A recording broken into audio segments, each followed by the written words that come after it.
अस्सलामु अलैकुम मेरे दोस्तों। आज हमारे समाज में एक बहुत बड़ी शिकायत हर दूसरे घर में सुनने को मिलती है कि भाई, हम कमाते तो बहुत हैं, महीने के 50,000 या 1,00,000 रुपए भी आ जाते हैं, लेकिन पैसा कहाँ चला जाता है कुछ पता ही नहीं चलता।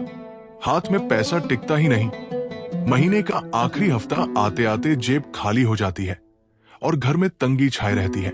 क्या आपके साथ भी ऐसा होता है? आखिर इतनी मोटी कमाई के बाद भी हमारे घरों से बरकत क्यों गायब हो गई है? दोस्तों, आज की इस वीडियो में हम कुरान और नबी सल्लल्लाहु अलैहि वसल्लम की हदीस की रोशनी में वो 3 बड़ी गलतियां जानेंगे जो अनजाने में हमारे घरों से बरकत को खत्म कर देती है, और साथ ही रिस्क बढ़ाने का वो सुन्नत तरीका भी सीखेंगे जिससे आपके घर में इतनी बरकत होगी कि आप संभाल नहीं पाएंगे। वीडियो को आखिर तक जरूर देखें।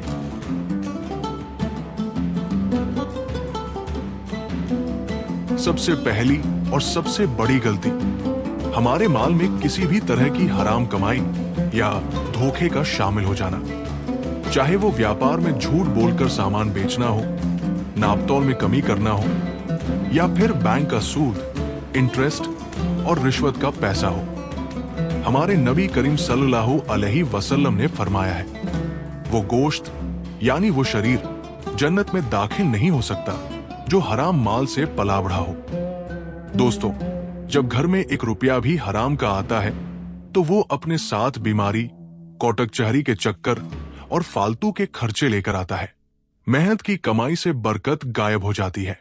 इसलिए सबसे पहले अपनी कमाई को 100% हलाल और पाक साफ कीजिए। दूसरी बड़ी गलती, साबे हैसियत होने के बावजूद अपने माल की ज़कात सही तरीके से न निकालना।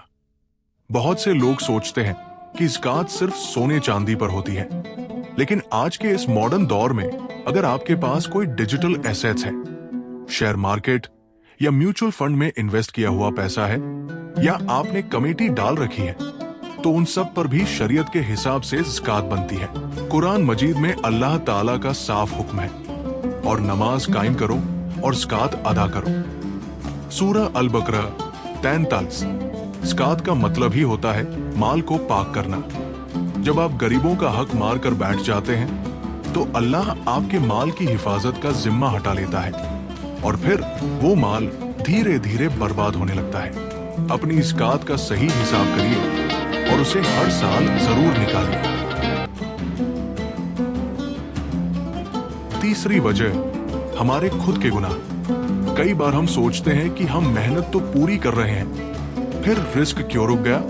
मुस्नद अहमद की एक हदीस में नबी करीम सल्लल्लाहु अलैहि वसल्लम ने फरमाया, बेशक इंसान अपने गुनाहों की वजह से उस रिस्क से महरूम कर दिया जाता है जो उसे मिलने वाला था, लेकिन अल्लाह ताला ने इसका बहुत ही खूबसूरत इलाज बताया है।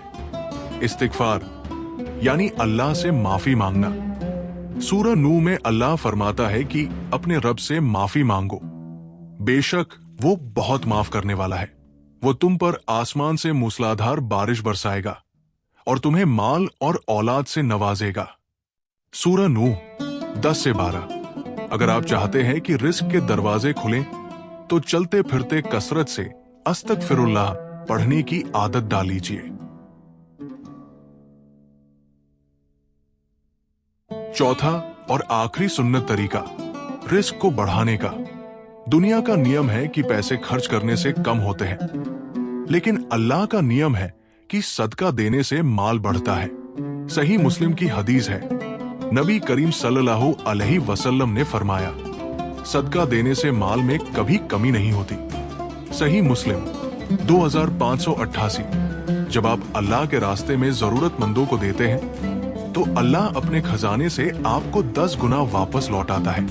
अपनी कमाई में से चाहे छोटा सा हिस्सा ही सही, लेकिन हर महीने सदका निकालने का नियम बना लीजिए। तो दोस्तों, अगर आज ही से हम अपनी कमाई को हलाल रखें, ज़कात का सही हिसाब करें, गुनाहों से तौबा करके इस्तिगफार करें और सदका निकालें, तो यकीन मानिए कम कमाई में भी इतनी बरकत होगी कि घर में खुशहाली आ जाएगी। अल्लाह ताला हम सबको हलाल रिस्क कमाने और उसमें बरकत अता फरमाए। आमीन। अगर इस वीडियो से आपको कुछ सीखने को मिला हो तो हिदायत का रास्ता चैनल को सब्सक्राइब करें और इस वीडियो को दूसरों के साथ शेयर करके सदका ए जारिया का हिस्सा बने। मिलते हैं अगली वीडियो में इंशाअल्लाह।